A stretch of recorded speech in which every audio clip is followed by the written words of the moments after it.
Assalamualaikum warahmatullahi wabarakatuh. Jumpa lagi bersama saya Adi di channel Ngulik Sejarah. Dan pada video kali ini saya akan kembali lagi membacakan suatu kisah misteri nih, yang kali ini berjudul tentang kisah pelet setan kober. Cerita kali ini ditulis oleh akun yang bernama N Laila. Nantinya kalian juga bisa mengunjungi tweet beliau secara langsung. Daripada kita lama-lama, kita langsung saja menuju ke ceritanya. Perhatikan baik-baik karena ceritanya akan segera saya mulai.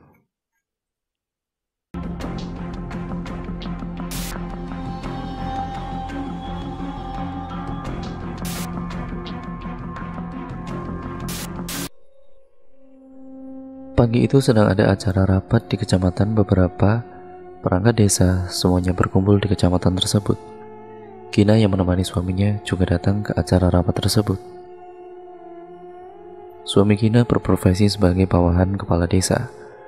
Semuanya berkumpul di kecamatan acara rapat untuk membahas masalah yang begitu penting, yaitu untuk membahas pemilihan lurah yang sekarang akan diganti. Di sana terdapat istri-istri para perangkat desa di sana. Kina ikut berkumpul bercengkrama dengan istri-istri tersebut. Namun tiba-tiba saja Kina ingin buang air kecil karena sudah kebelet. Kina yang tidak tahu di mana tempat toiletnya menanyakan terlebih dahulu kepada yang lainnya. "Maaf ibu-ibu, toilet di mana ya?" "Oh, toilet di sana bu. Lurus saja nanti belok kiri. Nah itu nanti ada toilet di situ," ucapnya. "Terima kasih ya bu. Kalau begitu saya pamit dulu." Kina pun langsung bergegas beranjak pergi menuju ke toilet seorang diri. Saat Kina sedang berjalan terbirit-birit, dia berpapasan dengan salah seorang yang duduk di pinggir jalan. Kina yang tidak kenal hanya memberikan senyum ramah kepada laki-laki itu dan tidak menghiraukan lagi karena Kina buru-buru ingin segera sampai di toilet. Akhirnya Kina sampai juga di sebuah toilet yang terlihat sedikit kumuh dan kotor karena mungkin sudah tidak ada yang mengurus toilet tersebut. Setelah selesai buang air kecil, Kina kembali ke tempat tadi di mana ibu-ibu sedang berkumpul. Namun saat Kina keluar melihat ke sekeliling, ternyata ibu-ibu sudah tidak ada di sana. Kina duduk di sebuah bangku yang ada di depan halaman tersebut, sembari memandang jalanan yang banyak orang lalu lalang. Kina bingung harus ngapain. Akhirnya, Kina menatap layar ponsel untuk menghilangkan kejenuhannya. Sayup-sayup Kina mendengar ada suara langkah kaki yang datang menghampiri Kina. Kina kira itu suaminya yang sudah datang. "Hai," ucapnya. Mendengar apa yang diucap oleh sosok yang datang, sesegera mungkin Kina mendongakkan kepalanya dan ternyata ketika Kina melihat ke arah dia, bukanlah suaminya melainkan laki-laki yang tadi duduk di pinggir jalan menuju ke toilet. "Sendirian aja mbak?" "Iya mas," jawab Kina cuek. "Saya boleh duduk di sini mbak?" "Silakan." Laki-laki tersebut pun kemudian duduk di samping Kina. Mereka saling berkenalan satu sama lain. "Nama mbak siapa?" "Kina." "Mbaknya nungguin siapa?" "Suami saya." "Kamu sendiri ngapain di sini?" tanya Kina. "Saya supirnya Pak Lurah di desa sebelah mbak." "Oh, kamu orang sana juga?" "Bukan mbak, saya dari kota lain," ucap Basir. Kina yang risih dan merasa tidak pantas bercengkrama dengan supir itu, kemudian pergi meninggalkan Basir sendirian. "Maaf, saya pergi dulu ya." Basir hanya bisa terdiam ketika melihat Kina pergi. Ternyata tidak disangka-sangka Basir sudah terpikat hatinya dengan Kina. Pada waktu tadi Basir melihat Kina berjalan ke toilet, karena Kina memiliki wajah yang sangat anggun dengan lekuk tubuh yang membuat mata lelaki akan suka dengannya. Entah kenapa Basir bisa langsung terpikat pada saat melihat senyuman Kina yang begitu manis dan juga indah. Ketika didekati dengan Basir, Kina langsung pergi, membuat Basir kecewa dan sedikit tidak diakui kehadiran Basir. Basir ini adalah supir dari lurah yang ada di desa lain yang jaraknya cukup jauh dari rumah Kina. Setelah rapat selesai, suami Kina yaitu Yudis menghampiri Kina. "Sudah selesai mas?" tanya Kina. "Sudah, ayo kita pulang," ucap Yudis. Akhirnya mereka pun pulang karena rapat yang dilaksanakan sudah selesai. Kina dan juga Yudis pun sudah menikah sejak lama. Usia pernikahan mereka menginjak 6 tahun pernikahan. Akan tetapi mereka berdua belum diberikan kepercayaan oleh Allah SWT untuk memiliki seorang anak. Tapi memang Kina hidup serba berkecukupan dengan Yudis. Mereka tinggal di sebuah rumah yang besar yang dibangun sendiri. Sesamanya di rumah, mereka beristirahat di ruang tengah sembari menonton televisi. Mas, gimana tadi rapatnya? Lancar kok, alhamdulillah. Besok aku ada kerja di luar kota untuk mengurus berkas-berkas terlebih dahulu, Kin, ucap Yudis. Berapa hari, Mas? Ya sekitar 3 hari lah. Lama sekali, Mas, aku sendirian dong di rumah. Ya mau gimana lagi, namanya juga ada tugas, masa aku harus nolak, kata Yudis. Iya, Mas, gimana kalau aku tinggal di rumah ibu saja ya, Mas? Nah iya benar itu, kalau kamu tidak mau sendirian di rumah, ya kamu ke rumah ibu saja, Yudis menimpali. Kamu jangan genit ya, Mas, awas kalau kamu genit. Ya enggak lah, aku kan udah punya istri, jawab Yudis. Setelah beberapa menit mereka istirahat, mereka pun mandi karena sudah mau petang. Deru angin sangat kencang membuat hawa menjadi semakin dingin. Malam itu disertai dengan angin kencang, hujan deras, dan petir yang tersambar di atas langit, membuat suasana malam itu sangat mencekam. Kina dan Yudis pun segera untuk tertidur. Singkat ceritanya, keesokan harinya Kina membantu mengemasi pakaian Yudis untuk nanti dibawa ke luar kota. Pagi sekali Kina bangun mempersiapkan semuanya keperluan Yudis. Setelah selesai mengemasi barang-barang ke dalam koper, Kina lanjut untuk masak nasi goreng. Kina masak nasi goreng dengan telur mata sapi kesukaan suaminya. Yudis yang sedang terlelap tidur mencium aroma yang sangat harum dan sedap menyeruak di hidung Yudis. Kemudian Yudis ini mengendus-endus aroma harum tersebut, hingga akhirnya Yudis terbangun dan beranjak menuju ke dapur. Ternyata adalah istri sedang memasak. Wah, masak apa kamu, Dik? Aromanya harum banget sampai aku bangun. Nasi goreng kesukaan kamu, Mas, sama telur ceplok. Wah, ya sudah, aku mandi dulu ya, ucap Yudis.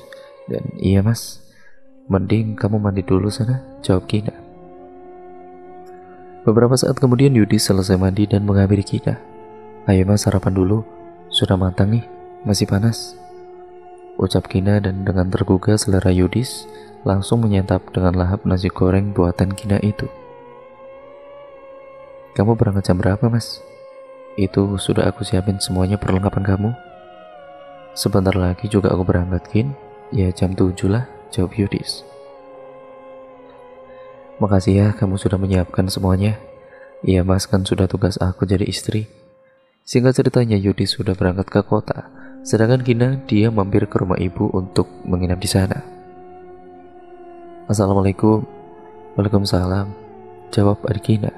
Mbak Kina, tumben banget Mbak datang ke sini. Iya, ibu mana? Tanya Kina. Kina terlahir dari keluarga yang sederhana. Namun meskipun begitu, kedua orang tuanya bisa membiayai Kina hingga lulus kuliah dulu. Kina memiliki 2 adik perempuan, Farah dan Riri. Farah sudah dewasa, usianya sekitar 24 tahun. Sedangkan Riri dia masih duduk di kelas 3 SMA. Biaya sekolah Riri juga terkadang dibiayai Kina dan juga Farah. Farah sudah bekerja di sebuah pabrik, dia sangat soleha. Berbeda dengan Kina yang penampilannya serba mewah dan terlihat glamor. Farah sederhana saja, apalagi Farah juga berhijab. Bapak Kina bekerja sebagai sopir truk, sedangkan ibunya bekerja sebagai penjual sayur di depan rumah. Rumah Kina menuju ke rumah kedua orang tuanya cukup jauh karena beda kecamatan. Jadi Kina jarang sekali datang ke rumah kedua orang tuanya. Paling ya beberapa bulan sekali Kina datang ke rumah bapak ibunya. Tapi Kina selalu mengirimkan uang kepada kedua orang tua Kina dan juga untuk biaya sekolah Riri. Ayo duduk, Mbak. Mau minum apa, Mbak? Tanya Farah. Terserah apa saja boleh, jawab Kina. Beberapa saat kemudian ibunya Kina datang mengambil Kina yang tengah duduk di ruang tamu. Kina, kamu datang kapan, Kin? Barusan Bu, Bapak masih pergi nyopir ya? timbal Gina. Iya, berangkat tadi pagi. Kamu tumben datang ke sini, Gin? Datang sama siapa? Ucap ibunya. Sendirian saja, Bu. Loh, suamimu di mana? Mas Yudi sedang ada rapat di luar kota, Bu. Aku di rumah sendirian. Jadi aku kesini mau nginep, boleh kan, Bu? Ujar Gina.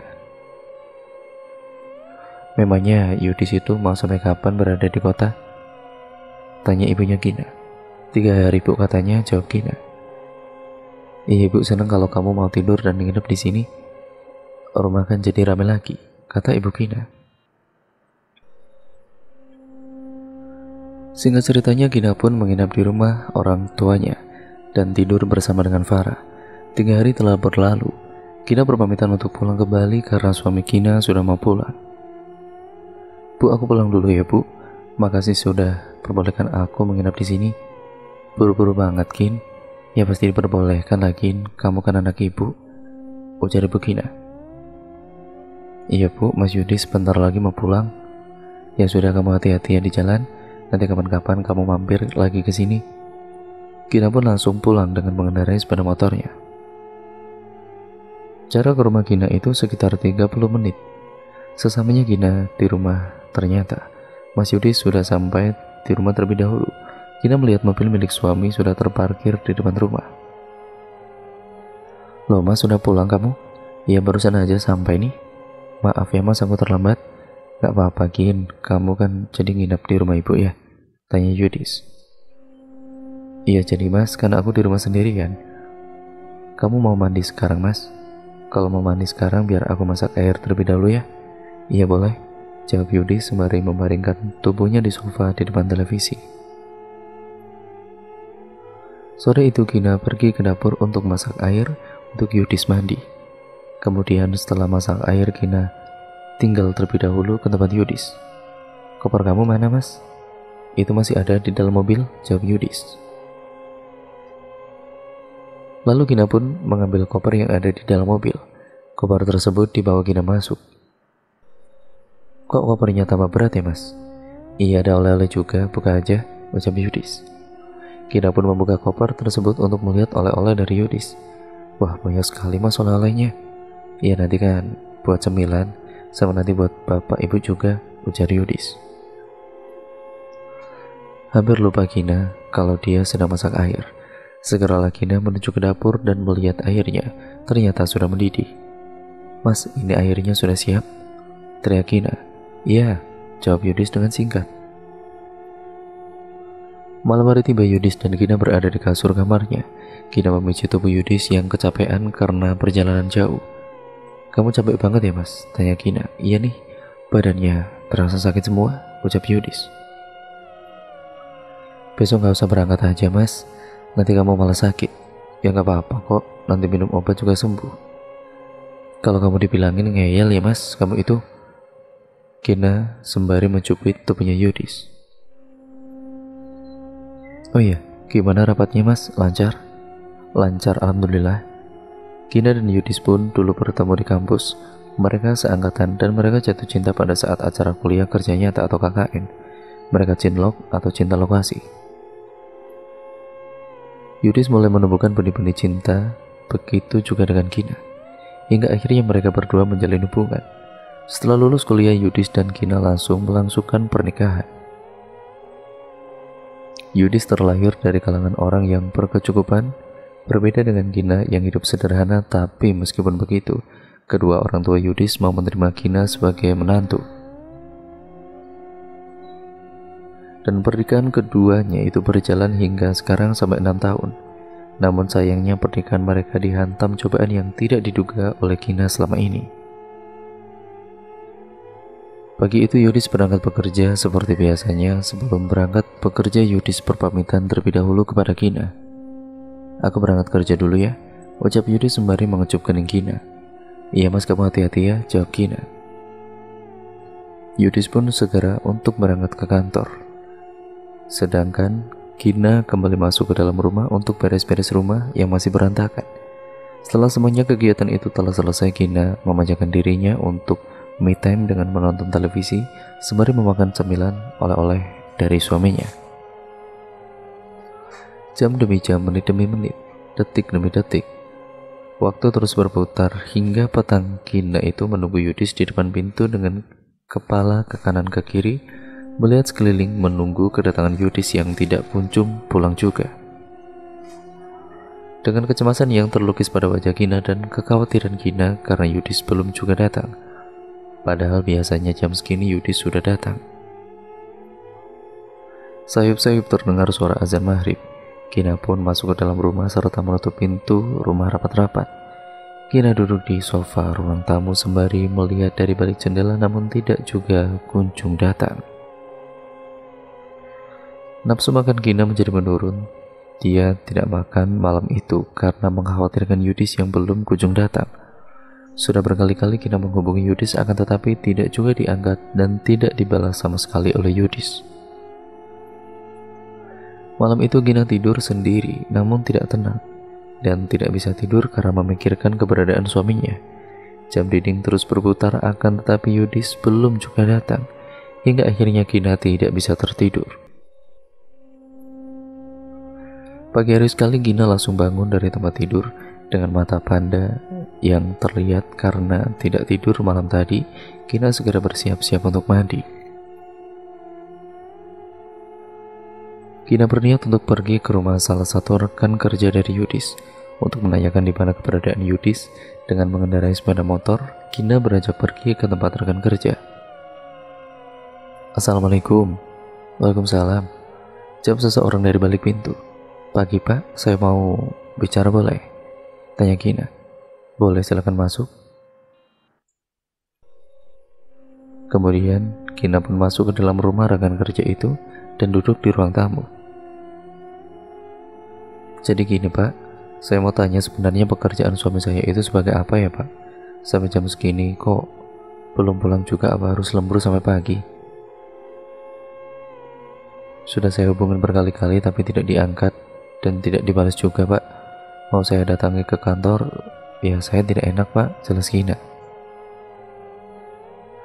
Yudis kerjaannya ringan Mbak, tidak harus lembur-lembur segala kok, bahkan sebenarnya dikerjakan di rumah saja juga bisa. Jawab rekan kerja Yudis. Oh gitu ya Pak, kalau begitu terima kasih ya Pak, saya pamit dulu, ucap Gina sembari beranjak pergi. Karena dirasa sudah mendapatkan informasi, Gina bergegas untuk pergi dengan perasaan yang campur aduk dan berharap suaminya tidak berkhianat dengan Gina. Gina terhenti pada sebuah taman yang ada di samping jalan raya. Dia duduk termenung dengan wajah yang lesu dan tidak bersemangat sama sekali. Gina duduk menghadap ke arah jalan raya.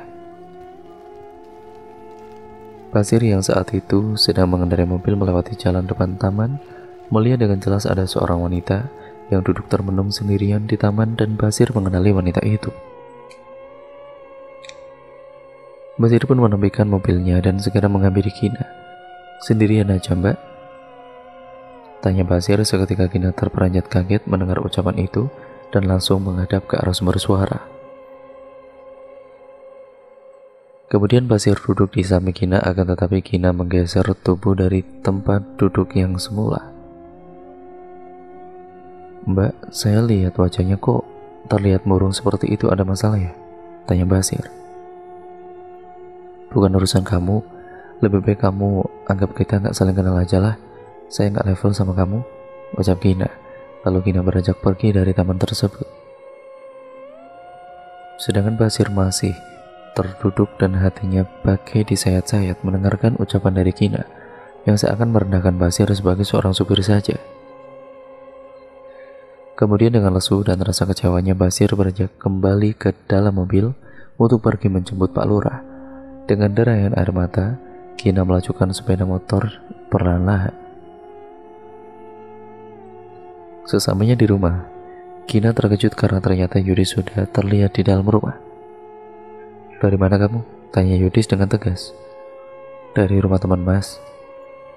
Kamu sendiri dari mana Mas? Kok baru pulang dari kemarin? Tanya balik Gina.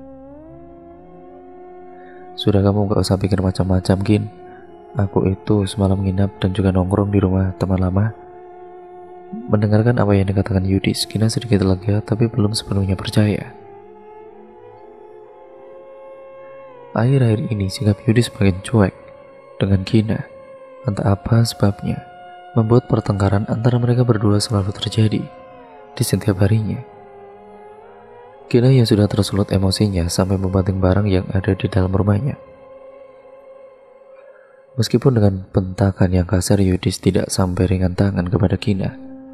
Hingga pada akhirnya pertengkaran itu diakhiri dengan Yudis pergi dari rumah. Yudis sudah berhari-hari tidak pulang ke rumah, membuat Kina stres di rumah sendirian dan pikiran Kina sudah kalang kabut. Perasaan yang campur aduk jadi satu, tidak tahu apa yang harus Kina lakukan selain menangis.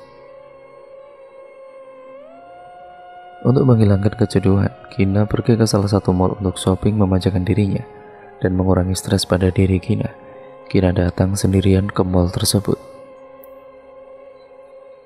Saat Kina sedang membeli baju, tiba-tiba saja mata Kina tertuju pada seseorang yang Kina kenal.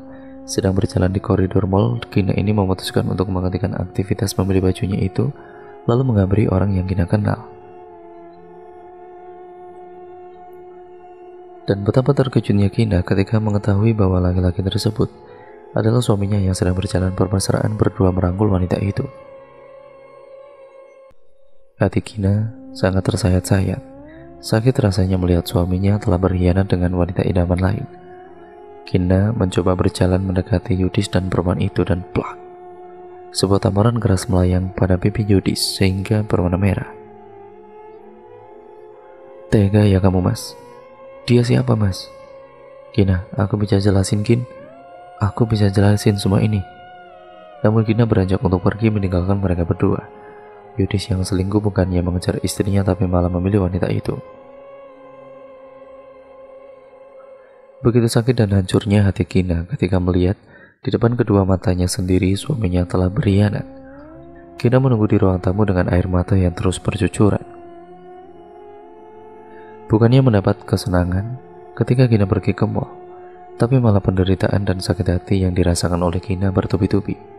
Sekitar 1 jam Yudis akhirnya pulang dan duduk di samping Kina untuk membicarakan hal yang tadi Kina lihat itu. Kin, aku minta maaf, Kin.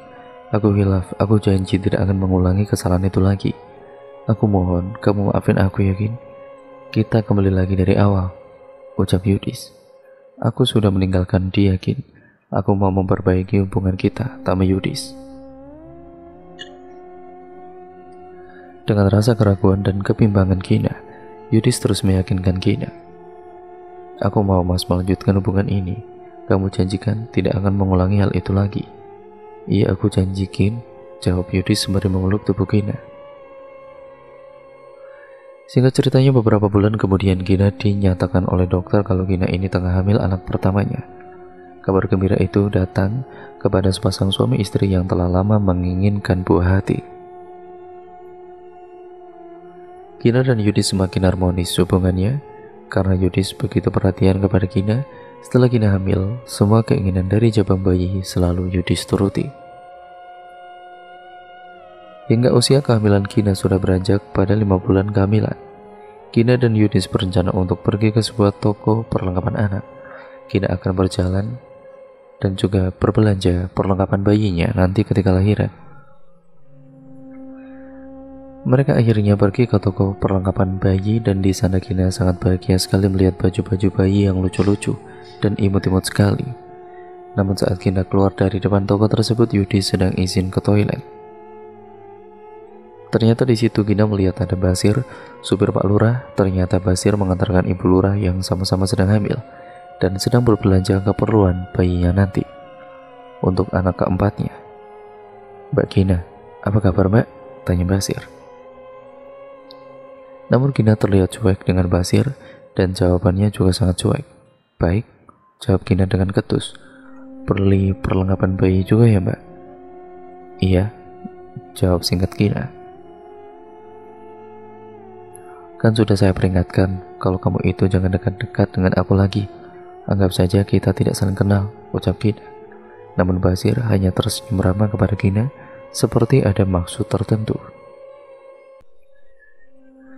Beberapa saat kemudian Yudis datang menghampiri Kina. Ayo Kin, ucap Yudis. Mari Mas, timbal Yudis kepada Basir. Basir pun menanggapi ucapan dari Yudis. Kina dan Yudis pun kembali masuk ke dalam mobil. "Siapa dia tadi, Gin?" tanya Yudis. "Itu sopirnya lurah desa sebelah loh, Mas." "Oh, ngapain dia kok sama kamu?" "Nggak tahu, Mas, nanya-nanya doang sih," kata Gina. Seiring berjalannya waktu, Basir yang sudah sakit hati dengan Gina, dia memutuskan untuk pulang kampung ke kotanya. Basir menemui kakak dari kakeknya yang usianya sudah sekitar 70 tahun ke atas. Kita sebut saja namanya Ki Jampang. Ki Jampang ini merupakan ahli supranatural. Basir menemui Ki Jampang karena ada keperluan yang sangat penting. Letak rumah Ki Jampang dari rumah Basir ini cukup jauh, sekitar 1 jam perjalanan. Sesamanya di depan rumah yang terlihat asri, banyak tanaman dan perbukitan yang indah, sejuk, Basir ini langsung menyambangi rumah Ki Jampang yang terbuat dari bambu namun sangat rapi. "Assalamualaikum." "Waalaikumsalam," jawab Ki Jampang dari balik pintu. Suara pintu bambu yang dibuka oleh Ki Jampang. "Basir, silakan masuk, Nak," ucap Ki Jampang. Jalan Ki Jampang sudah membungkuk dan menggunakan tongkat. Basir duduk di kursi yang terbuat dari kayu dan berhadapan dengan Ki Jampang. "Ada keperluan apa kamu datang ke sini?" tanya Ki Jampang. "Jadi gini, Ki. Saya cinta dengan seseorang tapi dia sangat cuek sama saya. Saya ingin memikat hatinya agar bertekuk lutut dengan saya dan tergila-gila sama saya," ucap Basir. "Gampang itu. Tapi kamu harus melakukan beberapa ritual terlebih dahulu sebelum melakukan ajian pelet ini. Pelet ini dinamakan pelet setan kober," ucap Ki Jampang. "Ritual apa, Ki?" tanya Basir. "Kamu harus melakukan beberapa tirakat terlebih dahulu dengan berpuasa muti selama 7 hari 7 malam. Dan dimulai pada hari Senin Kliwon, serta dilanjut dengan puasa Pati Keni selama sehari semalam," ucap Ki Jampang. "Maksudnya bagaimana, Ki?" tanya Basir yang belum paham. "Puasa muti itu kamu tidak boleh makan dan minum dengan makanan yang berwarna atau berasa. Kamu harus makan dan minum dengan nasi putih dan air putih saja. Sedangkan Pati Keni kamu harus melakukan ritual yang dijalankan selama 24 jam penuh di sebuah ruangan gelap tanpa ada penerangan sama sekali. Selama melakukan puasa Pati Keni, segala kebutuhan duniawi dilarang, termasuk makan, minum, tidur, dan tidak diperkenankan untuk berbicara," jelas Ki Jampang. "Baik, Ki, saya mengerti," ucap Basir. "Setelah selesai puasa muti 7 hari 7 malam dan puasa Pati Keni selama semalam penuh, nanti kamu harus mandi dengan kembang 7 rupa," ucap Ki Jampang. "Nanti kamu menginap saja di sini supaya kamu bisa dapat arahan dari saya," ucap Ki Jampang. Akhirnya Basir pun menyetujui untuk tinggal di rumah Ki Jampang menjalani ritual. Hari pertama sebelum melakukan puasa, Basir diperintah Ki Jampang untuk mandi keramas untuk mensucikan diri terlebih dahulu. Kemudian Basir melakukan puasa dengan puasa muti, hanya makan dan minum nasi putih dan air putih saja. Singkat ceritanya, ritual puasa muti 7 hari 7 malam dan puasa Pati Keni sehari semalam sudah dilakukan oleh Basir. Lalu Ki Jampang mengajak Basir ke belakang rumah, tepatnya di sumur rumah Ki Jampang. Ki Jampang sudah menyiapkan kembang 7 rupa. Air kembang 7 rupa itu kemudian diguyurkan pada tubuh Basir dengan membacakan mantranya. Setelah selesai mandi dengan kembang 7 rupa, Ki Jampang pergi ke ruangan untuk melakukan ritual berikutnya. Di ruangan tersebut terdapat sesajen ayam putih mulus, kembang setaman, kemenyan, kelapa hijau, dan minyak sepaket, poni, basalwa, jarum 5. Lalu Basir duduk di hadapannya Ki Jampang untuk melihat Ki Jampang melakukan ritual, dan kemudian kemenyan pun mulai dibakar oleh Ki Jampang. Lalu Ki Jampang merapalkan mantra dengan mulut yang terus berkumat-kamit. Ki Jampang membaca mantra untuk mengundang kodam. Hyang Moyo Sri Tumeko Ono Maipodo Tarip-tarip Ki Jingkang Tumacep Setan Kobar Siro Tumeko Sun Ando Gawe Hembusan angin datang menghampiri ke dalam ruangan tersebut. Basir merinding dibuatnya, bulu kuduk berdiri semua. Setelah merasa kodam itu sudah datang, Ki Campang merapalkan kembali mantra untuk mengirim kodam kepada target nama yang ditujukan. Sun mati ajiku si setan kobar kang ketempuh kuo karbonesi kino binti warjo walak waling ing jatong atine. Krik-krik sikile yen ketemu turu tangekno, yen ketemu tangi jagakno, yen ketemu jago ngadekno, turut katut lulut sak karepku. Setelah ritual itu selesai, Basir diberikan mantra untuk nanti ketika Basir bertemu dengan Kina untuk dibacakan mantra itu. Basir pun berpamitan kepada Ki Campang karena dirasa semua ritual tersebut sudah dilaksanakan. Singkat ceritanya, kehamilan Kina semakin besar, perut sudah terlihat mau meledak. Hari itu, Farah dan ibunya Kina datang ke rumah Kina untuk melihat keadaan Kina. "Assalamualaikum," ucap Farah dan ibunya. "Waalaikumsalam. Ibu, Farah silakan masuk," ucap Kina. Tanpa lama-lama, Farah dan ibunya pun kemudian masuk dan duduk di ruang tamu Kina. "Gimana kehamilan kamu, Kin? Sehat kan?" tanya ibu. "Sehat, Bu. Tumben banget ibu sama Farah datang ke sini, mau apa?"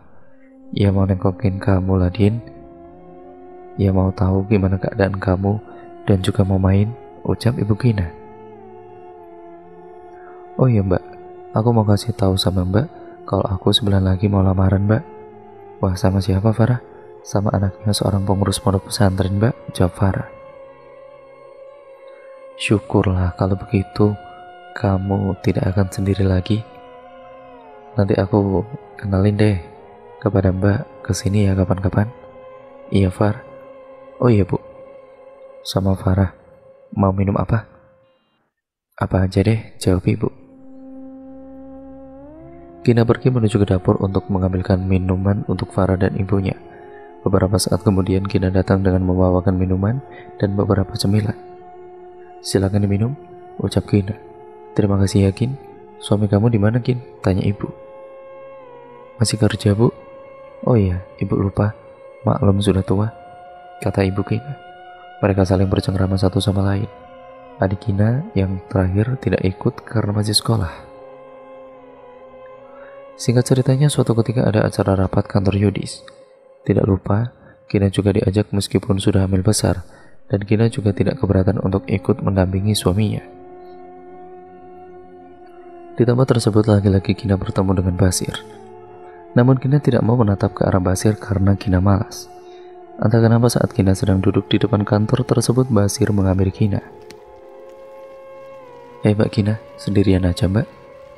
Saya kan sudah bilang sama kamu berkali-kali jangan dekati saya lagi.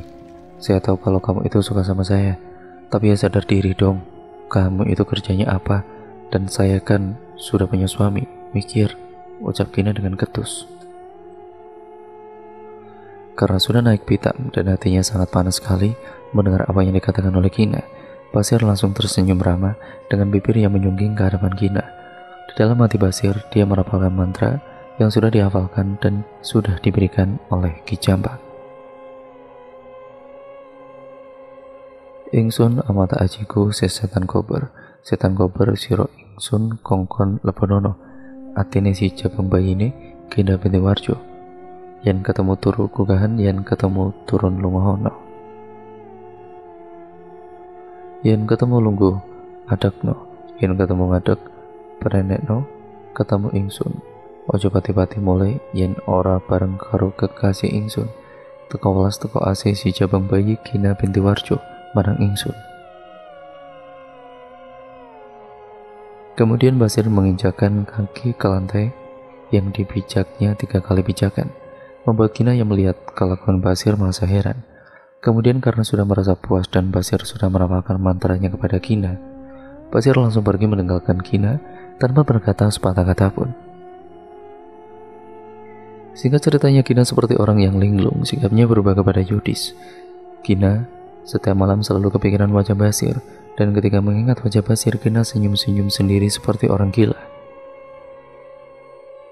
Hingga Yudis yang melihat tingkah istrinya merasa heran. "Kamu kenapa, Kin? Kok senyum-senyum sendiri seperti itu?" tanya Yudis. Namun Kina tidak menjawab pertanyaan dari Yudis.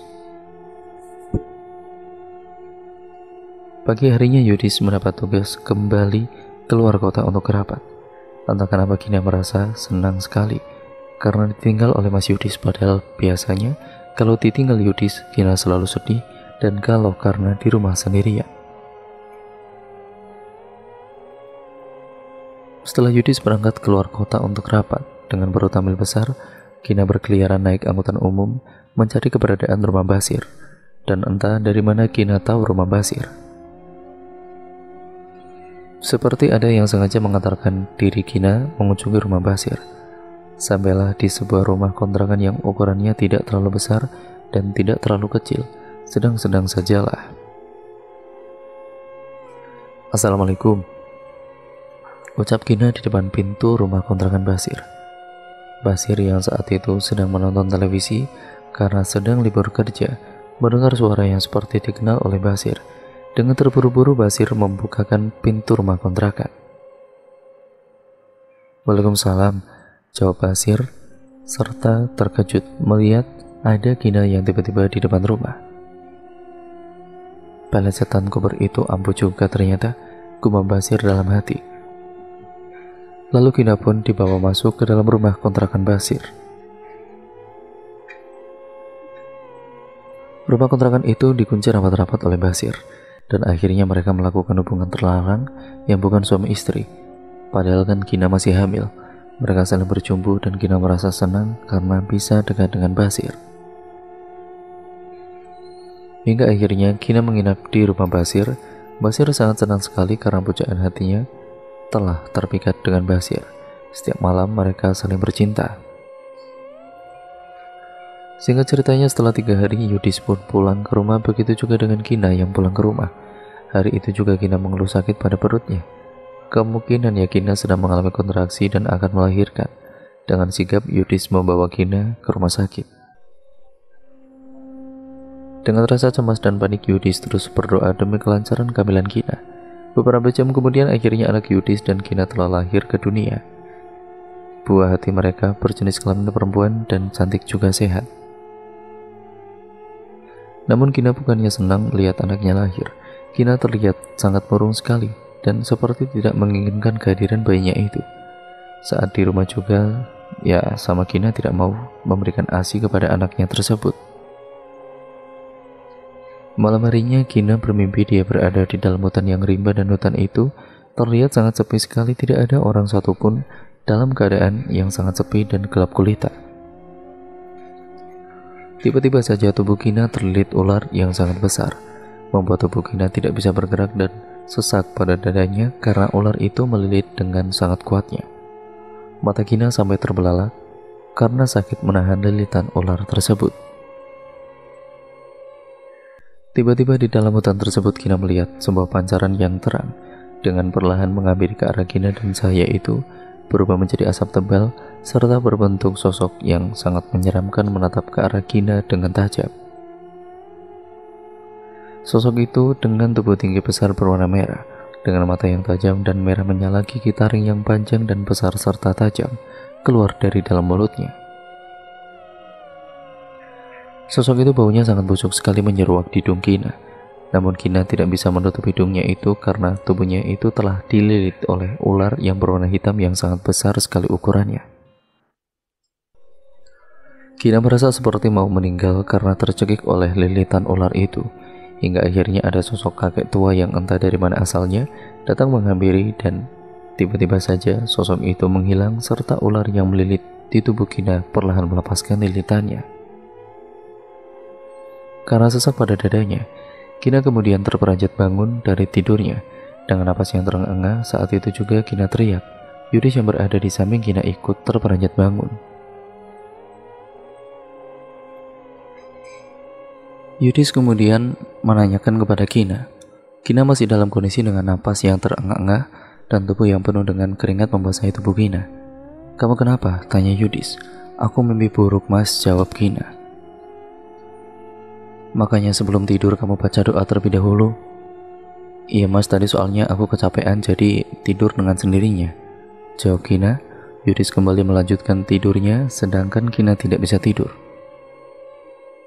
Tiba-tiba saja Kina teringat dengan Basir. Yang dirasa Kina kalau tidak bertemu dengan Basir itu sangat rindu berat dan ingin segera bertemu. Malam itu juga Kina terus terbayang dengan wajah Basir yang baginya saat ini Basir adalah laki-laki yang tampan dan berwibawa. Singkat ceritanya, keesokan harinya tiba-tiba saja ada Farah dengan calon suaminya datang ke rumah Kina beserta dengan ibu dan bapak Kina. Mereka datang untuk menjenguk anak dari Kina yang baru berusia sebulan. Ini mbak, ada bingkisan untuk dedek. Makasih ya Farah.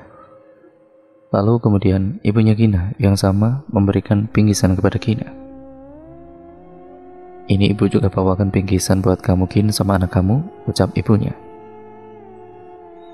Terima kasih ya bu. Farah sudah repot-repot bawakan bingkisan untuk aku. Padahal kalian datang ke sini, aku sudah senang banget loh.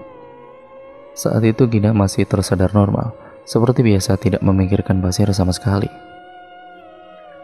Namun, calon suaminya Farah yang notabene orang pintar dan tahu tentang hal itu, Hasan, melihat Kina ada sesuatu pada diri Kina. Akan tetapi Hasan tidak menceritakan secara langsung kepada suaminya Kina dan semua yang ada di sana. Oh iya, kalian mau minum apa?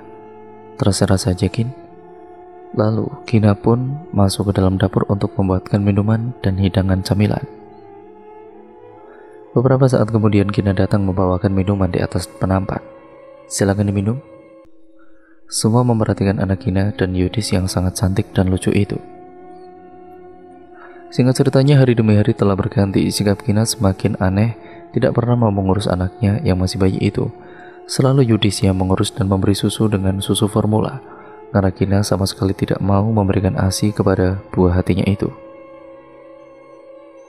Kina sering melamun sendiri dan kadang ketawa-tawa sendiri seperti orang gila. Diajak bicara oleh Yudis pun tidak mendengarkan. Kina selalu memikirkan Basir sampai Kina tidak bisa tidur. Dan juga Kina tidak pernah membereskan rumah yang sudah berantakan. Kerjanya cuma bermalas-malasan dengan tubuhnya yang tidak terurus. Pagi itu pada saat Yudis habis mandi, dia terkejut melihat anaknya sendirian di atas kasur, tidak ada yang menjaga. Padahal tadi waktu Yudis mau mandi ada Kina di sampingnya. Sontak Yudis mencari kesana kemari keberadaan Kina. Kina, Kin, di mana kamu? Teriak Yudis sembari menggendong anaknya. Seluruh keliling rumah sudah dicari oleh Yudis, tapi tidak menemukan juga batang hidungnya Kina. Kina ternyata pergi ke rumah kontrakannya Basir untuk mencari Basir. Kina berjalan kaki benar-benar seperti orang gila, sampai semua orang yang lewat menatap ke arah Kina. Sesampainya di rumah Basir, Kina mengetuk-ngetuk pintu rumah kontrakan yang tertutup. Basir, Basir, di mana kamu? Teriak Kina sembari menggebrak-gebrak pintu. Brak, brak, brak. Namun ternyata di dalam rumah kontrakan tersebut tidak ada siapa-siapa. Kina menunggu di depan rumah kontrakan Basir sembari senyum-senyum sendiri dan membayangkan wajah Basir yang tampan. Ya aslinya tidak tampan seperti yang dibayangkan. Kina tetap menunggu hingga berhari-hari di depan rumah kontrakan Basir. Yudis yang kesana kemari mencari keberadaan Kina, beberapa tetangga pun tidak ada yang tahu. Akhirnya Yudis memutuskan untuk pergi ke rumah kedua orang tua Kina. Dan kebetulan di dalam rumah kedua orang tua Kina, banyak orang ternyata yang sedang mempersiapkan persiapan untuk acara lamaran Farah dan Hasan. Di sana juga terdapat Hasan yang tengah terduduk. Assalamualaikum. Waalaikumsalam, ucap serentak yang ada di dalam. Yudis, ada apa? Kenapa kamu bawa anakmu yang masih bayi ke sini? Kina mana? Kemudian Yudis duduk dan menceritakan semuanya yang terjadi. Kina akhir-akhir ini berubah bu. Dia tidak peduli dengan anaknya sama sekali. Bahkan susu yang diberikan kepada anakku pakai susu formula. Sudah 3 hari ini Kina tidak pulang ke rumah. Jelas Yudis. Astagfirullah, ucap semuanya. Lalu Hasan menceritakan kepada Yudis kalau dia sebenarnya tahu dengan apa yang dialami oleh Kina. Sebenarnya waktu itu aku melihat Mbak Gina memang ada sesuatu. Mbak Gina sepertinya telah terkena guna-guna dari seseorang, ucap Mas Hasan. Akhirnya, semua sepakat untuk mencarikan keberadaan Gina di sepanjang jalan ditelusuri, sedangkan anak Yudis dititipkan kepada ibunya Gina. Saat Yudis mencari, ada salah satu bapak-bapak di samping jalan. Kebetulan bapak-bapak itu adalah tetangga Yudis. "Maaf Pak, Bapak lihat Gina tidak ya?" tanya Yudis. "Gina? Saya lihat Mas, kemarin saya lihat dia ada di pos ronda desa sebelah waktu saya habis pulang kerja. Seperti orang gila, rambutnya acak-acakan, pakaiannya lusuh," jelas bapak itu. "Kalau begitu terima kasih ya Pak," jawab Yudis. Yudis pun segera pergi ke pos ronda yang sudah diberitahu oleh tetangganya itu. Dan ternyata benar, ada seorang wanita dengan rambut acak-acakan, pakaiannya lusuh tertidur di pos ronda itu. Yudis dan Hasan menghampiri Gina, lalu Gina melihat Yudis seperti linglung, tidak mengenali Yudis sama sekali. Yudis memaksa Gina untuk ikut pulang. Ternyata Basir telah pulang kampung, maka dari itu Gina menjadi gila karena tidak dapat bertemu dengan Basir, laki-laki yang selalu terbayang dalam benak dan pikirannya. Sesamanya di rumah Hasan, pamit terlebih dahulu untuk memanggilkan pengurus pondok yang nantinya akan membantu Gina dengan melakukan ruqyah syariah. Singkat ceritanya, beberapa saat kemudian Hasan dan pengurus pondok tersebut yang bernama Pak Mansur datang untuk melakukan proses ruqyah. Gina masih sama keadaannya, tetap tertawa-tawa sendiri, kadang menangis. Yudis yang melihat keadaan Gina itu pun turut sangat prihatin. Kemudian Gina langsung dibacakan amalan-amalan oleh Pak Mansur dan juga Hasan untuk mengeluarkan kodam yang ada di dalam tubuhnya Gina. Dengan memegangi kepalanya Gina, Pak Mansur terus membacakan amalan-amalan itu. Gina memberontak dengan terus memanggil-manggil nama pelaku yang mengirimkan pelet tersebut dengan mata yang melotot dan tubuh Gina yang getar-getar. Gina berteriak, "Basir, Basir, Basir."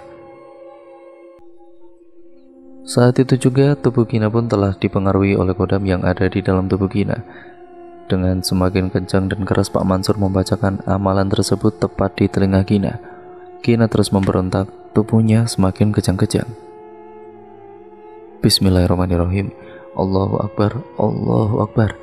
Seketika tubuh Gina jatuh terkapar ke lantai dan pingsan. Lalu Pak Mansur kembali membacakan ayat-ayat suci Al-Quran dengan diiringi oleh Hasan. Setelah selesai, Pak Mansur meminta segelas air putih. "Saya meminta segelas air putih, tolong siapkan," ucap Pak Mansur. Kemudian dengan sigap Yudis mengambilkan segelas air putih ke dapur untuk diberikan kepada Pak Mansur. "Ini Pak," ucap Yudis sembari memberikan segelas air putih kepada Pak Mansur. Segelas air putih tersebut lalu Pak Mansur bacakan dengan ayat-ayat suci Al-Quran. Tidak hanya itu, Pak Mansur juga memerintahkan untuk salah satu menyiapkan air dari perasan beras lalu diletakkan ke dalam baskop. Farah yang juga ada di sana, dia sengaja mencuci beras, lalu air dari beras itu Farah letakkan ke dalam baskop. Setelah selesai, Farah langsung berikan kepada Pak Mansur. Air perasan beras itu langsung didoakan oleh Pak Mansur. Beberapa saat kemudian Gina akhirnya sudah sadar. Kemudian air perasan beras itu dibasuhkan ke atas rambut Gina dengan Pak Mansur terus membacakan doa-doa. Setelah selesai, air perasan beras itu dibasuhkan pada rambut Gina, lalu segelas air putih yang sudah didoakan tadi diberikan kepada Gina untuk diminum. "Ini silakan diminum," ucap Pak Mansur. Gina meneguk segelas air putih tersebut perlahan-lahan sampai habis. "Alhamdulillah," ucap Pak Mansur. "Insya Allah pelet yang dikirimkan oleh seseorang tersebut sudah hilang," ucap Pak Mansur.